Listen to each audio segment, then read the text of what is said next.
So first of all, thank you for the invitation. I have to say I'm really impressed by the organization. I mean, when I was told that it's purely organized by student committee, I could not believe it because it looks like a small congress actually. So well done on that. And second well done is on the interest in vaccination. So in fact, I work for GSK Vaccines in Wavre in Belgium, which is the global headquarters of GSK Vaccines. And I'm a global medical affairs person, and I'm the senior manager of the above brand team, which is a team that is addressing topics that are shared across different disease areas of vaccination. And external education is one part of it. So we actually work with several European universities. We support the Masters in Vaccinology program that is run by the universities of Barcelona, Lyon, and Antwerpen. And we also have a PhD course in Siena in Italy. And on the side of that, we actually recognize that vaccines are somehow underserved in the current curricula of medical universities or pharmaceutical universities. It's actually the case when the vaccines evolve faster than the curricula of the universities.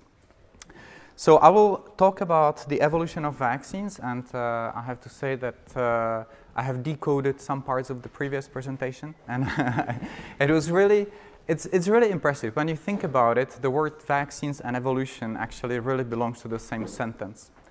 So it is true that if you think about evolution as a concept where you actually increase the fitness of species to, reproduce better, live longer, there is no other tool that we ever had besides vaccines that could do that. So actually we are reaching a stage of the evolution of human species where the social layer of the evolution actually impacts our lives much faster and much deeper than the biological evolution itself. And we are really just reaching the point where I think this will become more and more a factor in the evolution of humankind. So today we have 30 diseases that we can actually protect ourselves against. I will not read them. I mean, you will probably know most of them. Some of them are of global public health importance. Some of them are more regional. There is actually one missing. There was this summer we had the first ever vaccine against malaria. So it's the first ever vaccine against disease caused by a parasite. The development took 30 years, but we finally got there. And so we actually can protect ourselves against a huge number of diseases. Well, you have heard that in more detail before, so I will not go in there.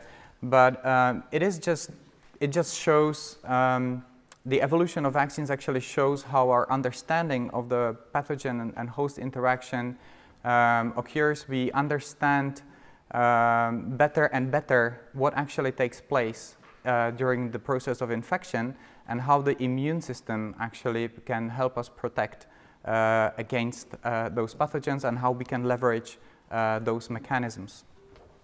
So vaccination in principle is actually not that new. You have seen this picture. This is the blown out of the previous detail. So you see the artist very nicely put together the cow, the child, the doctor, the bed, and everything in one painting. So you can get the whole story out of that. So it's actually, this year, it's 220 years since the first man was actually vaccinated. So since those days, there was a real explosion of the number of diseases that we can vaccinate against. We have very variable, actually, types of vaccines that are available today. You see several interesting things on this slide. One of them is that in the last 20 years, there was a rather exponential increase of new vaccines that were introduced to immunization programs. And the second interesting thing here is that the old vaccines have actually not disappeared. So if you are a practitioner or a pharmacist and you look at your shelf today, you will have all these different vaccines next to each other, and there are actually very different stories behind them and the content in them. So those technologies that were used to actually bring these vaccines to you have extremely variable nature. It doesn't mean that the older vaccines are not as good as the new ones, but it just means that there are very heterogeneous technologies used to produce them. If you should do the mental exercise and try to categorize those different technologies that we use, you would probably end up with 4 groups.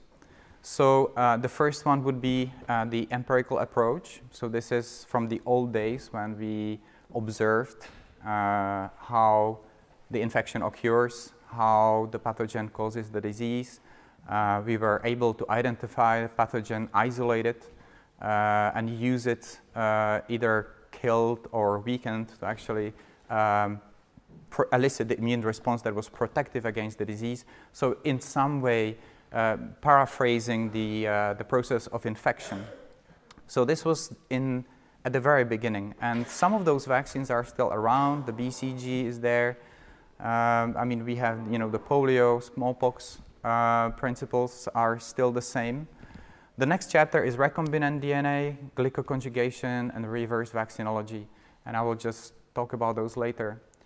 So first of all, the oldest, the empirical approach actually did work fantastically for some of the diseases, but it really didn't work for many others. So we have actually reached the stage where we could identify the pathogen that would cause the disease, and we tried in many cases to produce a vaccine that would be based on the whole pathogen that would be either killed or weakened. But it didn't work in many, many cases. And why it didn't work? Well, first of all, the whole pathogen has much more than just the antigen that you need to elicit the immune response. It has the rest of the pathogen with it. In some cases, it is highly reactogenic, and there are safety concerns when you actually inject with the whole bacteria. You might actually get much more of local reaction or systematic reaction that would be dangerous in small children. And the second reason is that in many cases, especially with virus like human papillomavirus or hepatitis B, you wouldn't be able to actually multiply this pathogen in vitro or in vivo. So those viruses, they don't grow very well in cell lines. So you have to actually come up with a new solution. And this new solution is revolving around identifying the part of the pathogen that you need to actually elicit the immune response and trying to reproduce it or produce it on an industry scale reliably to use it for a vaccine formulation. Because when you think about it, I mean, vaccination is really that. It's just showing the antigen to the immune system in one way or another to elicit a protective immune response that's significant and long-lasting, ideally. So the next approach that we sought for was the pathogen-derived material. So just not taking the whole pathogen, but just isolating the part that actually has the antigen that you need, or several antigens, and so using only those subunits, essentially, of the pathogens that actually are eliciting the response.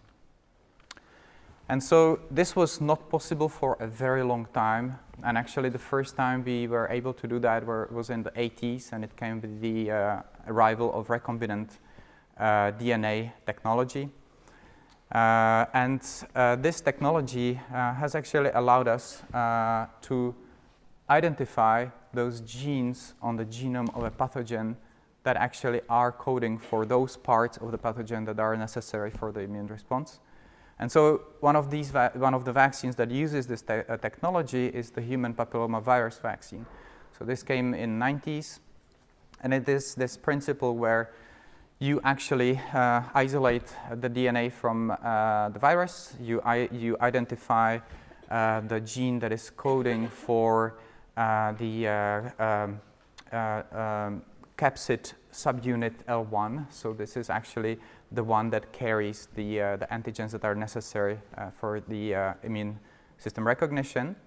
You clone this into your expression system. So in this case, it's a yeast-based expression system. There might be others.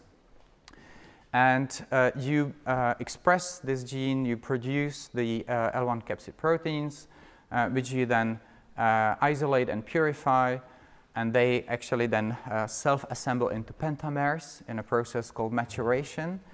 And then they actually later on assemble into virus-like particles, so that's the VLP abbreviation there, which is essentially appearing to the immune system as the real virus, only it has no DNA in it, so it can't possibly cause any disease. So, and this is the basis for the vaccine. The Hepatitis B vaccine is very similar, only the expression system is different, obviously. You're using baculovirus on insect cells, so it's a little bit more intricate, perhaps, way of producing the vaccine. But this is, in a nutshell, what it's all about. The next big step was glycoconjugation. So glycoconjugation, why do we actually need that? So we have a number of pathogens where we could identify the part of the pathogen that is immunogenic, and for a vaccine production or a vaccine development, you will always use the part that's immunogenic, and that's also a determinant of virulence. So we know that there are these bacteria, typically encapsulated bacteria like Haemophilus influenza type B, Pneumococcus or Meningococcus, that have this polysaccharide capsule that is recognized by the immune system, so it is antigenic, but it's too weak by itself to actually create an immune response that would be durable. And this is a problem, and it's even more problem in children. So children below 2 years are typically the ones who are most in danger of the infections. So be it Haemophilus influenza type B or pneumococcal invasive disease or meningococcus, it's usually the very young and the very old that suffer the most. At the same time, it's the very young and the very old that have either not mature immune system yet to actually develop a significant immune response, or they actually have problem with immunosenescence. So the approach here was actually to identify the part of the capsule that would be ideal for vaccine formulation. So it would be, you know, a defined bit of the capsule that is immunogenic and specific, obviously, to the pathogen. And then you would use the carrier protein. Carrier protein is essentially a protein that is isolated from another pathogen that is very immunogenic, and it's actually capable of inducing a T cell response next to the B cell response, which is typically induced by the polysaccharide only. So if you put these two together, you bind them covalently in a process called conjugation. So it gives the name to the vaccine group, which is called Conjugate Vaccines. You will be able to actually significantly improve the immune response that you will get with such a model. So if you, on this slide, if you compare the polysaccharide vaccine and the polysaccharide conjugate vaccine immune responses, you will see that if you use the polysaccharide alone, you will induce immune response, because the polysaccharide has a bunch of antigens that cross-link those B cell receptors, and you get your immune response. But it's actually short-lived, and the quality of the immune response is not as strong, it's not as good. I mean, there are actually two different things you have to differentiate. You can have an immune response, but it does not necessarily mean that the immune response is protective. And you will have antibodies that you elicit, but the nature of the antibodies is actually very important to ensure that the immune response is adequate and protective. So if you add the conjugate protein to this polysaccharide chain, you will actually have the recognition of the antigen by the B cells, and then on top of that you will have processing of the carrier protein by the B cells, which is then presented to T cells. And then the T cells will differentiate into the helper T cells, etc., etc. And this allows actually the clonal expansion of the B cells and the maturation into much more effective humoral response.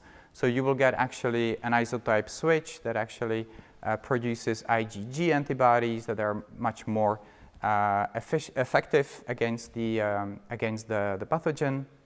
And later on, you will actually develop the immune memory.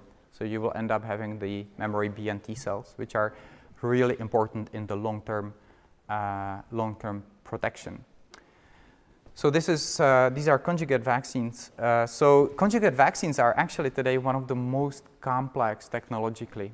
I don't know, I mean, I know it's a mixed crowd, and I don't know how much each of you know about that. But pneumococcal vaccine, for example, you know, pneumococcal vaccine, there are many different serotypes. So the most important serotypes are put in the vaccine, and they are conjugated. So if you think about it, it's actually, you know, one pneumococcal conjugate vaccine that is the modern multivalent. It's actually several vaccines put together. So it's quite technologically advanced vaccine. So the most recent category is the reverse vaccinology. And so this is where we put the whole process of identifying the suitable antigen for vaccine development on its head. So in the classical pathway, you would actually study the relationship between pathogen and the host. You would find your key virulence determinant. You would make sure that it's immunogenic. Then you would mutate or delete the gene that codes for this determinant virulence. You would create the mutated pathogen. You would typically put it back to the animal infection model. You would see if it causes an infection, if it's immunogenic, if it doesn't cause infection, and if it is immunogenic, then you would probably be very close to having your vaccine candidate, and then you would continue with their clinical development. So in most cases it works, in some cases it doesn't. And so in those cases where it doesn't, you can use the reverse vaccinology. So this is very new. This is a very exciting way of producing vaccines. And here you actually start with the whole genome. So you will have the entire genomic sequence of your pathogen. And using our current knowledge of bioinformatics, you will be able to identify open reading frames. So those potential parts of the genome that code for a protein, in this case. You would then look for proteins that are more likely to be exposed on the surface. You would try to isolate them, express them, let's say in E. coli, isolate and purify them. Then you would test them in animals to see if they are immunogenic and if the immune response is bactericidal. And then if that passes, then you will actually try that in humans, let's say, and you will have your vaccine candidate. So this is a way where you narrow down the number of potential vaccine antigens from thousands that you initially identified, the thousands of open reading frames, to a couple tens probably by the end of this process. And so the first vaccine ever that has used this approach is the vaccine against Meningococcal B. So the reason why we actually had to use this, in the previous slides I showed you that we have the glycoconjugate vaccines against meningococcus of the other types. It couldn't be used actually for Meningococcal B vaccine development. The reason why was that the polysaccharide structure of this particular bacteria is very close to the structure of human tissue, neural tissue. So there was a risk that actually a vaccine that would be eliciting immune response against this polysaccharide would be dangerous in raising immune response that would actually attack the human tissue. So in this process for the development of Meningococcal B vaccine, we started with the entire genome. We have found 570 potential vaccine candidates. Out of that, 350 we managed to express in E. coli. Out of that, 91 were surface exposed proteins. And out of that, only 28 actually had bactericidal activity. And so that actually has then resulted in the few vaccine candidates that have finally appeared in the vaccine formulation that is available today. So this is, in a very brief sort of overview, the evolution of the vaccine technology that we have until today. I really like that because it actually shows two things. It shows how our thinking process has evolved dramatically over the couple of decades, actually. And the second thing that it shows is that as the process of our understanding and the scientific endeavor is ongoing and improving, we actually need the technology available that can bring this and make a real vaccine out of it. And anytime it happens, you have like this quantum leap where you all of a sudden have new 5 vaccines based on this new technology. But despite all that, there are still challenges remaining, of course.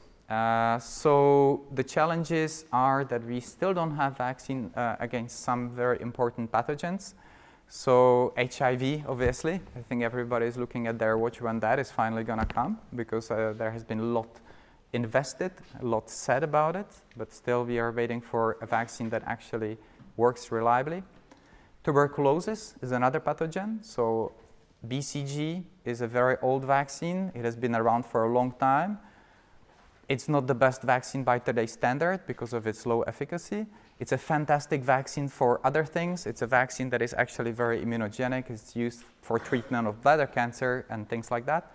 But we could do probably better because the standards for vaccines today are very high in terms of expected efficacy. Cytomegalovirus, that is another pathogen we would like to see vaccine against, and there are many more. There is herpes simplex virus, the respiratory syncytial virus. And so these are where we still look for the perfect antigen to use for vaccine development. But the second big challenge are special populations. So actually, we focus on the pediatric vaccination, but this is really just one part of the whole story.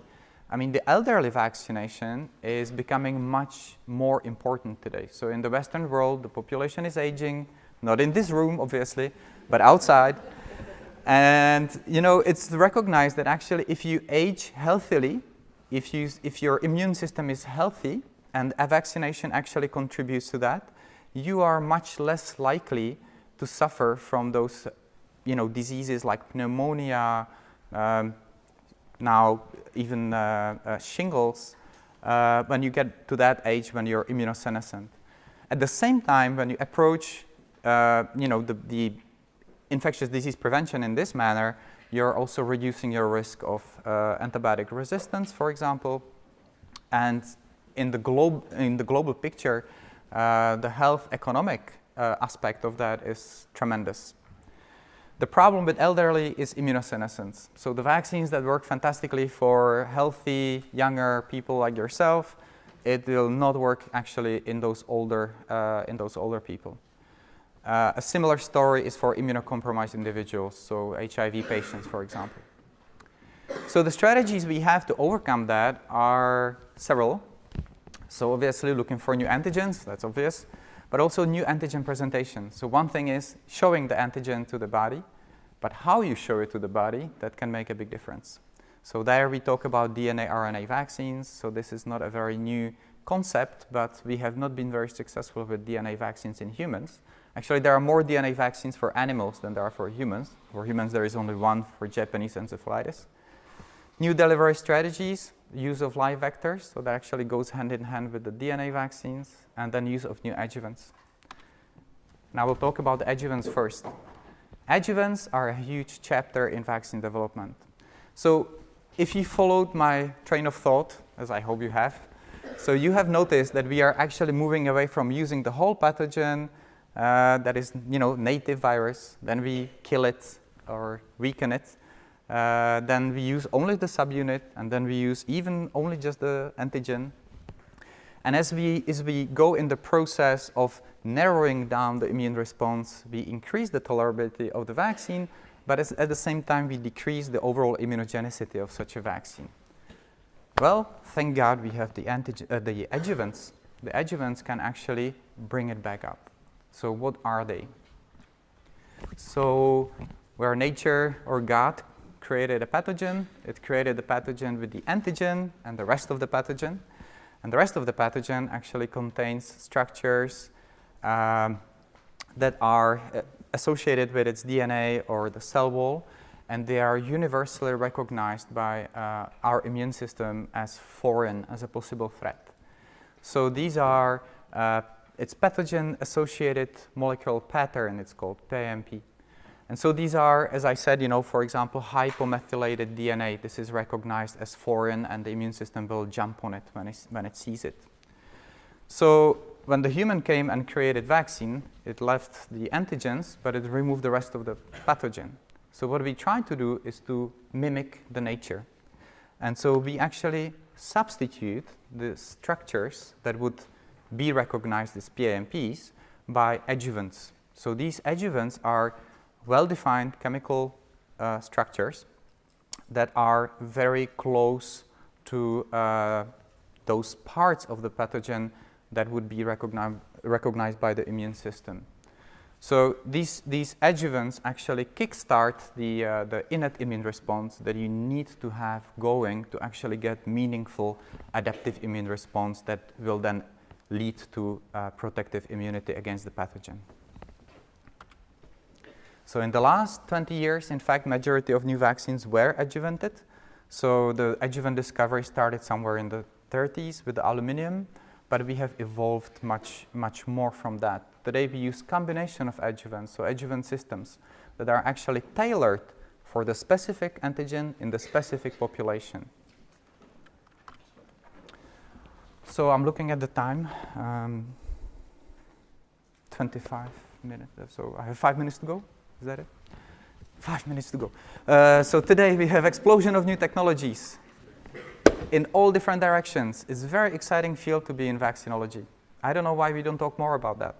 So, one direction is synthetic biology. That's really wonderful. I will talk about it a little bit later. Structural vaccinology and the adjuvants, so that's what I just mentioned a little bit. There is actually a European entity that is trying to coordinate all these different endeavors. It's called Aditec. And so it's basically looking at the next generation technologies that we could use to develop vaccines. So let's talk about systems biology first on a single slide. So traditionally, when you develop a vaccine, you have to enroll tens of thousands of patients in your study. Then you follow them for a period of time. And you have very simple endpoints. You're looking at disease prevention, if there is change in disease severity, depending on the disease and the vaccine, obviously, immunogenicity, and then you look at the safety. So those are few endpoints that you look at, and you need a huge number of people usually to enroll because of the vaccine incidence that is X. So according to that, you have to have a certain number of patients to have the statistical significance. Now, with systems biology, it's the other way around. So you include very few patients, but you collect a huge number of data. So actually, this is not limited to vaccinology. This is more and more the general trend in medicine with this personalized medicine concept.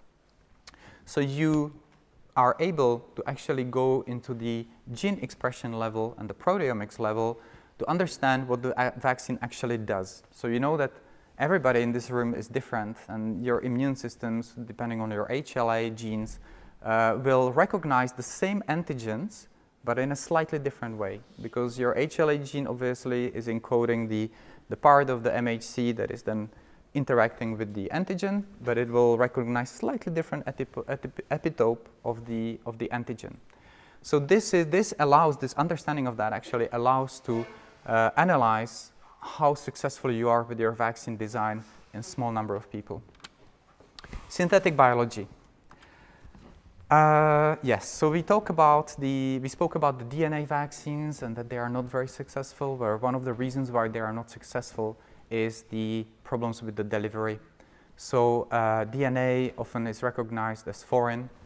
Obviously, there are ways or technologies available that could help that. One of them is actually using viral vectors to introduce the DNAs into human cells. So you're actually very nicely skipping the step when you produce the antigen in a factory and then put it in the vaccine and then introduce it into human body. Here you would actually take the DNA for the antigen, introduce it into the human body that will produce the antigen itself. So it's a very nice concept. You can have different ones. You can have replicating, non-replicating. You can actually have, a replicating vector that will produce even more of the antigen in the body. But this is still really in development. Many companies are looking into that, including ours. And hopefully we will see something very soon. The synthetic peptide antigens, that makes me always very excited, because this is really a way how you can create a vaccine where you can be, it's an intelligent vaccine actually. It's intelligent design. I mean, as much as I hate intelligent design, so this is actually something that would come close to that. You base your vaccine design on understanding of the structural requirements for the epitope to be successfully recognized by the B-cell receptor. And so you will know that you have different HLA profiles, and you will basically identify those structures based on this understanding. At the same time, you always want to have the T cells, of course, involved in the immune response. And there it's slightly different story. You're more interested in the primary structure of the protein. But you combine the two, and you will have a vaccine that is, it's a recombinant protein vaccine that will actually stimulate the B cells and the T cells at the same time in wide population. So that is a very nice one. And that's the end of my presentation. I think I'm on time, actually.